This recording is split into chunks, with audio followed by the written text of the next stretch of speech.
Bonjour à tous, j'espère que vous allez excellemment bien. Aujourd'hui on se retrouve pour parler du Vendée Globe. On va faire le bilan de la semaine numéro 6 et de la semaine numéro 7. Je sais bien que j'ai pas fait de bilan de la semaine numéro 6 et qu'on est un peu plus tard que d'habitude pour la semaine numéro 7. En fait on fait le bilan du 50e jour de course, au bout de 50e jour de course où on en est. Pourquoi j'ai pas fait de bilan Parce que déjà, j'étais pas disponible. Je vous avais dit, j'étais pas disponible quand j'avais fait la dernière vidéo. Et ensuite, je me suis retrouvé au 24 décembre avec les préparatifs du réveillon. Voilà. Et ensuite, j'ai pris 2-3 jours de pause.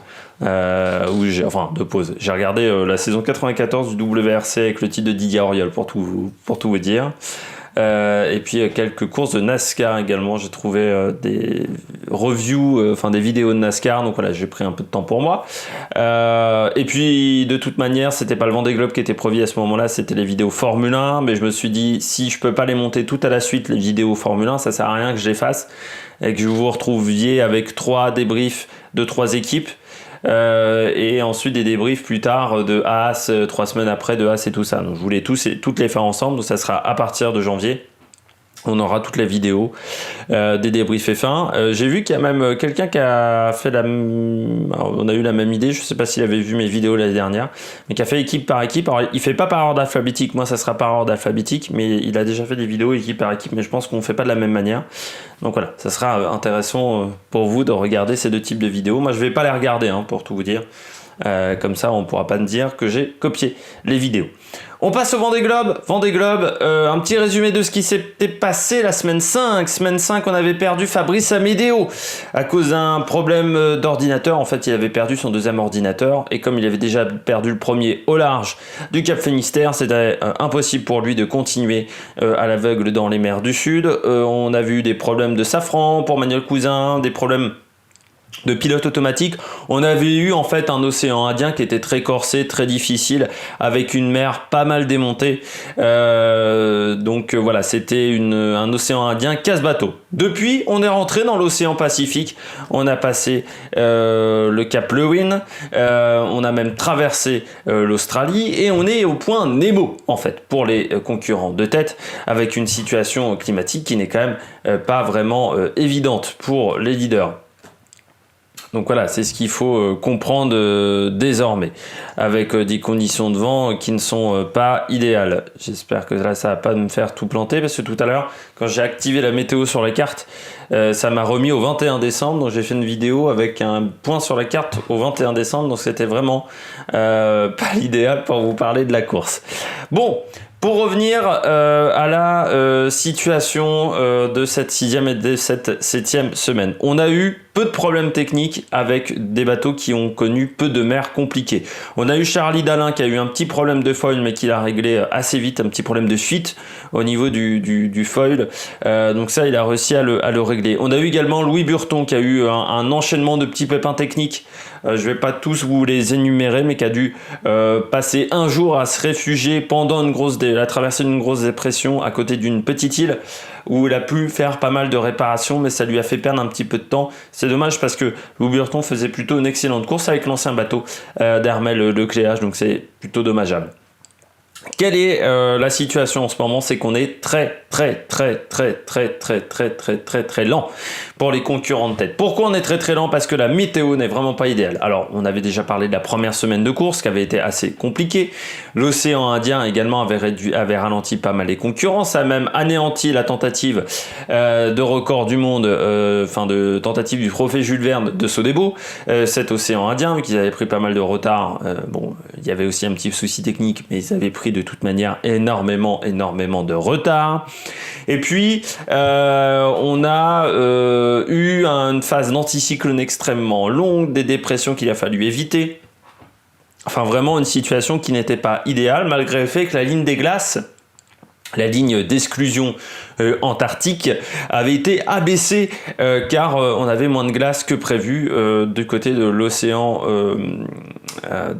Pacifique jusqu'au point Nemo. Après le point Nemo jusqu'au Cap Horn, on n'a pas modifié cette ligne d'exclusion antarctique. Je rappelle que c'est une zone que les concurrents n'ont pas le droit de traverser, sinon ils doivent repartir en arrière et la repasser au même point. C'est pour des questions de sécurité, c'est pour éviter qu'ils soient face à des icebergs. Et on sait qu'en navigation en solitaire, c'est un petit peu la crainte qu'ont tous les navigateurs en solitaire, pire, c'est de croiser des icebergs. Donc c'est pour éviter ces images de réveil un peu violent quand vous croisez un iceberg et qu'il faut tourner très très vite pour éviter la situation du Titanic. Pour ceux qui ont regardé le film, c'était hier sur TF1 parce que nous sommes le 29 décembre. Bon, donc on est très très lent parce que on a bien 10 jours de retard.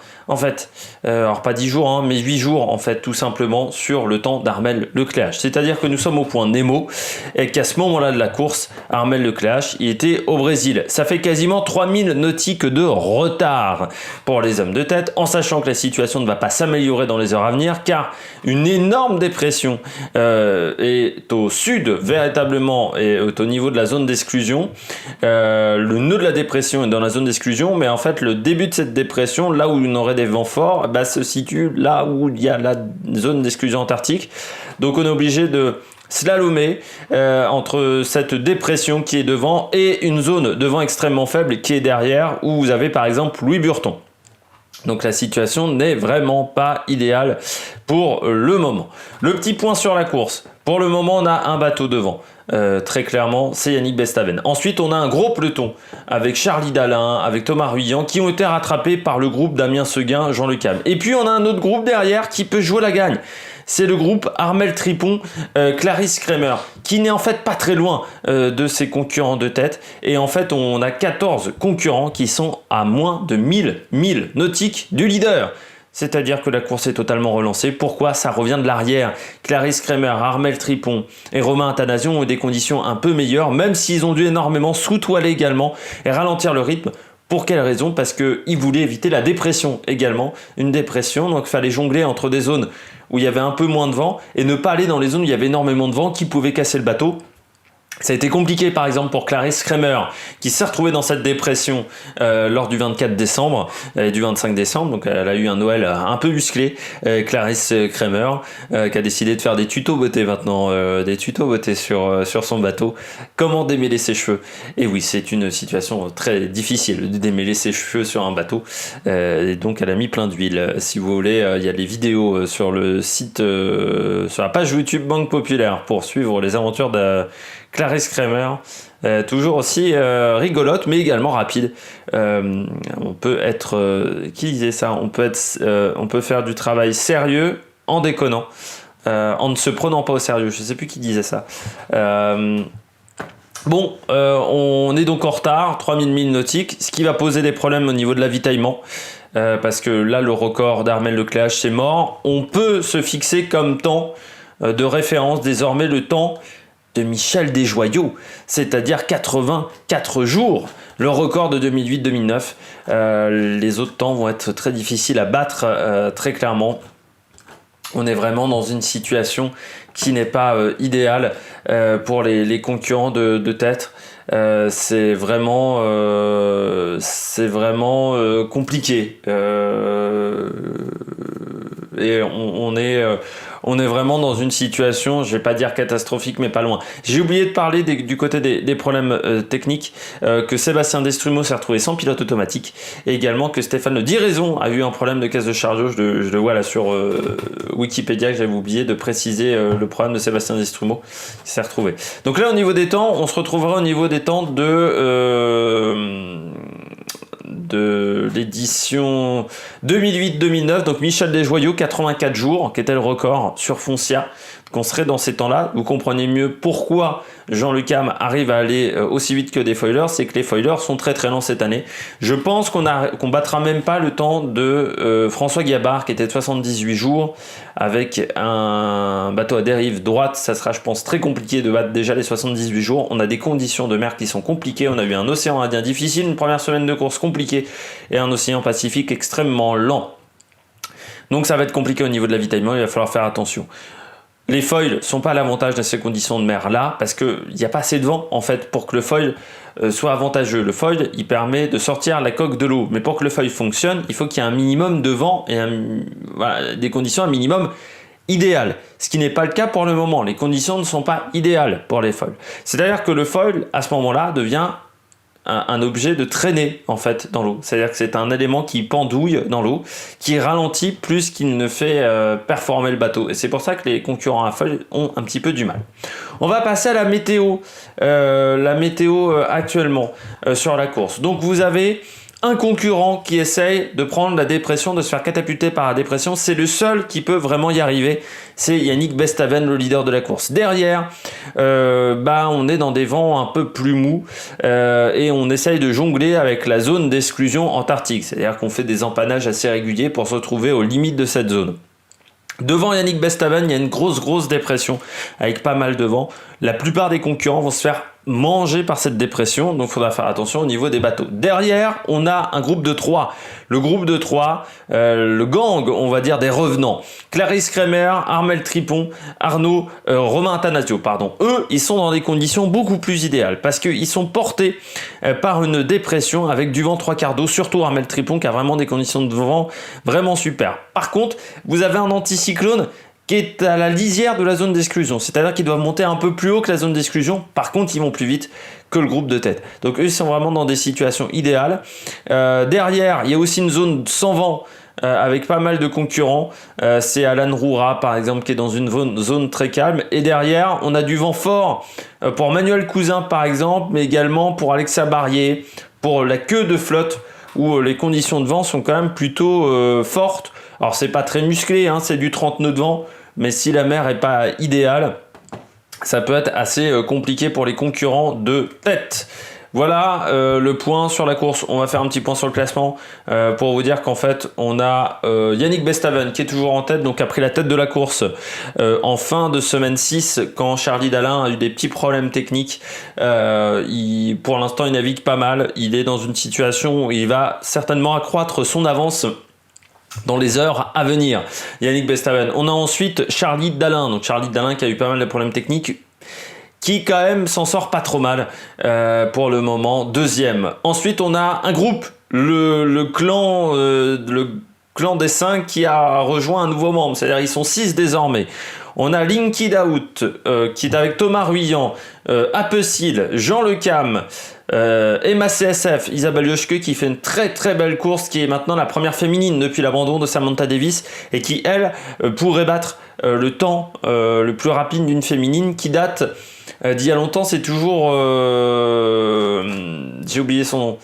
C'est toujours la Britannique, la petite Britannique Hélène MacArthur, voilà, qui détient le meilleur temps d'une concurrente féminine sur le Vendée Globe. Donc on a Isabelle Yoshke, on a Boris Herman, Benjamin Dutreux et Maxime Sorel et Giancarlo Pedoté.